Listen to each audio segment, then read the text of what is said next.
अब मैं सब इलाके के लोगों से सिर्फ ये कहना चाहूंगा कि तमाम तरह की टेंशन, तमाम तरह के तनाव, तमाम तरह की स्ट्रेस छोड़कर खुश रहिए, मस्त रहिए, बिंदास रहिए, खेलिए, सीकरी में आकर चौके छक्के लगाइए और घर पे दूध दही खाइए, मजे में रहिए। नहीं चल इतना मुफ्ती हुआ के संग मुफ्ती साहब वो इस कैंडिडेट के संग ना रहे मुफ्ती साहब की जो दुआ है अब कहीं इंशाल्लाह पार जाएगी।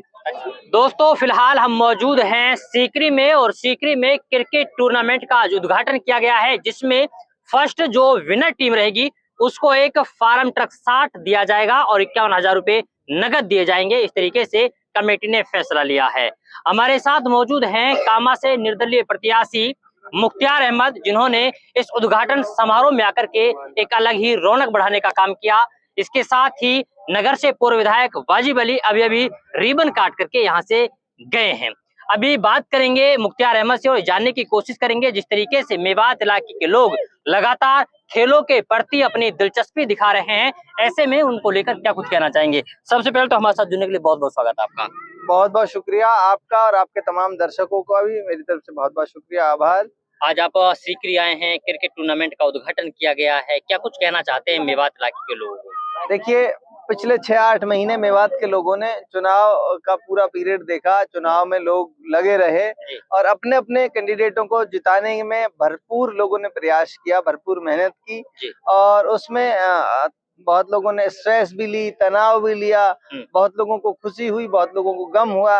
अब मैं सब इलाके के लोगों से सिर्फ ये कहना चाहूंगा कि तमाम तरह की टेंशन, तमाम तरह के तनाव, तमाम तरह की स्ट्रेस छोड़कर खुश रहिए, मस्त रहिए, बिंदास रहिए, खेलिए, सीकरी में आकर चौके छक्के लगाइए और घर पे दूध दही खाइए, मजे में रहिए। नहीं अच्छा, हम ये कह सकते हैं कि सीकरी में क्रिकेट टूर्नामेंट हो रहा है और अभी जो पिछले 6 और 7 महीने से चला वो राजनीतिक टूर्नामेंट था, लेकिन सीरीज हाथ नहीं लग पाई है। इसका मलाल है कि नहीं? देखो, मैं पॉजिटिव व्यक्ति हूँ और मैं हमेशा से पॉजिटिव रहा हूँ। आज तो 65 से 70 हजार लोग हमारे साथ मतदान देकर खड़े हैं और मैं पहले से कहता रहा था इलाके के लाखों लोग और ऐसे बहुत सारे नौजवान जिनकी शायद अभी वोट नहीं है, 14 से 15 साल तक, और मैं तो यूं कहूँ 2-2, 3-3 साल के बच्चे भी पूरी विधानसभा के और इलाके के पूरी मेवात के बच्चे की जबान पर मुख्तियार का नाम था। लाखों लोगों की उम्मीद है, लाखों लोगों ने उम्मीद लगाई है कि ये नौजवान इस इलाके की आवाज बन सकता है, ये इस इलाके के नौजवानों को आगे बढ़ा सकता है, ये आने वाले कल को बेहतर बना सकता है मेवात इलाके। तो वो तमाम तरह की उम्मीदें जो लगाई, वो उम्मीदों का अपने आप में लगना और इतने बड़ी तादाद में लोगों का उम्मीद करना, उसके साथ जुड़ जाना, ये अपने आप में जीत है, हार नहीं है। मैं इसे पॉजिटिव रहूं और फिर अभी हमारे पास पूरी उम्र पड़ी है, संघर्ष करना सीखा है बचपन से ही, संघर्ष का रास्ता छोड़ना नहीं है, संघर्ष करेंगे, अपने लोगों के बीच रह के इनकी लड़ाई लड़ने का काम नहीं, बहुत सारे लोगों का अटैचमेंट आपके साथ रहा, आप जनता के बीच में गए, लोगों का जुड़ाव आपके साथ रहा, लेकिन हारने के बाद कहीं ना कहीं एक मायूसी कि शायद अगर बीच में कहीं से बॉन्डिंग ऐसी बन जाती कि उनको इन लोगों को जोड़ने में कामयाब हो जाते जो बाकी, क्योंकि बहुत कम मार्जिन से हार हुई है, तो ऐसे में जो मायूसी अभी तक लोगों के बीच में है, उस मायूसी को हटाने के लिए आप कुछ आगे आने वाले समय में क्या कुछ करना चाहते हैं? देखो, सबसे बड़ी बात तो ये है कि उस समय जब चुनाव का रिजल्ट आया तो ये यकीनन था कि हर आदमी तनाव में था और इवन यहाँ तक था, बहुत सारे लोग, बुजुर्ग लोग आते थे, रोने लग जाते थे। माएं बहनें, जब मैं गाँवों में जाता हूँ तो अभी भी उनकी आंखों से आंसू निकल आते हैं और छोटे छोटे बच्चों का कि वो आते थे, पेरेंट्स लेके आते थे कि हमारा बेटा खाना नहीं खा रहा, 2 साल का 3 साल का बच्चा। मैं खुद ऐसा निशब्द हो जाता हूँ उनके सामने, मेरे पास शब्द नहीं रहते।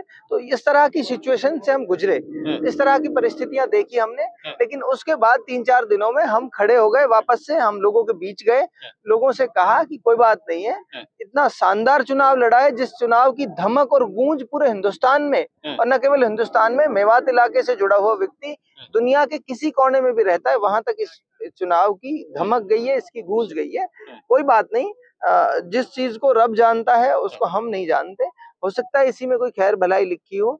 फिर लड़ेंगे, पूरी ताकत के साथ लड़ेंगे। चलिए एक बड़ा सवाल ये है, क्योंकि अभी तक हम लोग क्रिकेट टूर्नामेंट की बात कर रहे थे, जब बात आ जाती है राजनीतिक टूर्नामेंट की, तो कहीं ना कहीं 17-18 राउंड तक जब हम लोग बात कर रहे थे, लोग के बीच में एक आस थी कि अभी तक मुख्तार पहले नंबर पर हैं, जायदा को कभी भी आगे नहीं आने दिया, इसके अलावा नौक्षम चौधरी को कभी आगे आने नहीं दिया।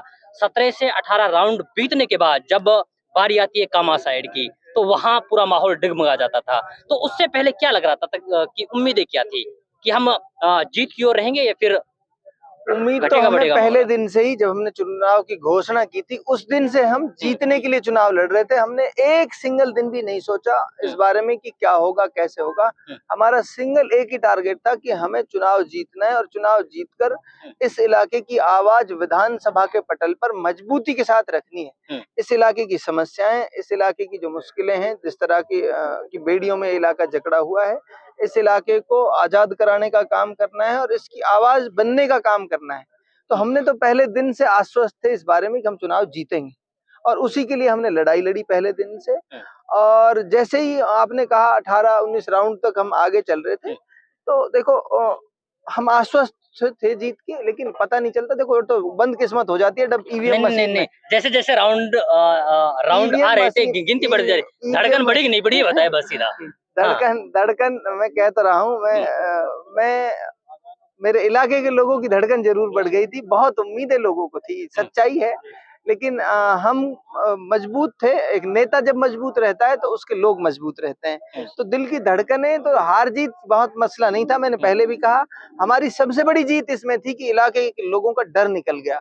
नेता से जो डरते थे लोग, वो बेबाक होकर, नौजवान मेरी उम्र के 15-15, 18-18 साल के नौजवान जब मंच के सामने आके कहते थे कि हमें कोई डरा नहीं सकता, हमें कोई धमका नहीं सकता, हम किसी से डरते नहीं है, ये मेरे लिए सबसे बड़ी जीत थी, ये हमारी कामयाबी थी।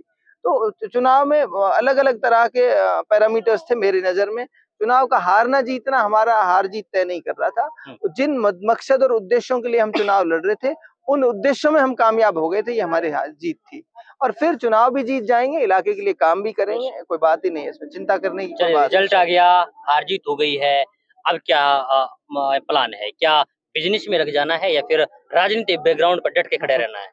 देखो, काम भी करते हैं तो मैंने एक बात कही, इंसान अगर इस नियत से, कोई डॉक्टर है और वो इस नियत से काम करे कि मैं अपने इलाके के लोगों की बेहतरी भलाई के लिए, लोगों की बेहतरी के लिए काम करूंगा, उसमें वो 2 पैसे कमा भी लेता है तो फिर भी वो वेलबींग का काम है, इलाके के लोगों की बेहतरी का काम है। कोई आदमी, कोई टीचर है, उसको तनख्वाह जरूर मिलती है, लेकिन अगर वो इस नियत के साथ काम कर रहा है कि इससे मेरे इलाके का, मेरे मुल्क के बच्चों का भला होगा, मेरे मुल्क के बच्चे तरक्की उन्नति करेंगे, तो वो वेलबींग का काम है, वो इलाके की बेहतरी का काम है। तो मैं अपनी रोजगार का काम भी करूंगा तो मैं इस नियत से करूंगा कि उससे कुछ पैसा आएगा तो मैं मेरे इलाके के बच्चों पर, मेरे इलाके की बेहतरी के लिए वो खर्च करूंगा। तो इनके लिए खड़े हो जाएंगे आप, हैं? तो पहले दिन से खड़े हैं, मजबूती से लड़ेंगे। और अब तो लाखों लोग हैं विधानसभा के, लाखों। कल चुनाव हो जाए तो 1.5 लाख वोट आएंगे हमारी, कल चुनाव हो जाए। ये कहते थे मुख्तार पहले भी ऐसे कहता था 20,000 से जीतेंगे हम, तो ये सच्चाई थी हमारे साथ। किसी एक बता दो, तुम कांग्रेस के प्रत्याशी ने रैली करी हो, कांग्रेस के प्रत्याशी ने सभा करी हो, हिम्मत नहीं थी किसी की वहां सभा करने की, लोग नहीं थे उनके पास। तो ये सच्चाई है, कोई बात नहीं। चुनाव अब की बार अब दोबारा लड़ेंगे पूरी ताकत के साथ। यंग आदमी है, जिंदा दिल आदमी है, और हमारे साथ ये नौजवानों की उम्मीद जो है, ये देख लो, कह रहे हैं इतना मुफ्ती हुआ के संग मुफ्ती साहब, वो इस वक्त कैंडिडेट के संग ना रहे मुफ्ती साहब की जो दुआन है अब कहीं इंशाल्लाह पार जाएगी। अच्छा, मुख्तार जी जैसे वाजिब अली ने भाई पब्लिक में जाके हौसला बंधाया, और जैसे निराश हुई पड़ी है, आप भी ऐसे कोई हौसला, कोई वायरल हुआ है काम का, जैसे वाजिब अली का रेड बुल का एक फेमस चल रहा है? नहीं, मैं एजुकेशन पे काम कर रहा हूँ और यही मेरा वायरल है। मैं घर घर जाकर लोगों को, बच्चों को किस तरह पढ़ा, जैसे निराश हुई पड़ी पब्लिक, अब नहीं है निराश हो। तो वाजिब अली ने कह दिया, तो जिन्हों को रेड बुल से खुश होना तो हो गया। चलिए, बहुत बहुत शुक्रिया। चलिए, बहुत बहुत शुक्रिया हमारे साथ जुड़ने के लिए। तो ये हैं मुख्तार साहब, जिनसे हम लोगों ने बातें की। उन्होंने कहा कि हम चुनाव हारे नहीं, बल्कि हम लोग जीते हैं, और लोगों को मायूस होने की जरूरत नहीं है, क्योंकि एक नई ऊर्जा के साथ एक बार फिर से हम लोग चुनाव लड़ेंगे। और बड़ी बात यह है कि जिस तरीके से हम लोग काम करते रहे थे, उसी तरीके से आने वाले समय में भी काम करते रहेंगे।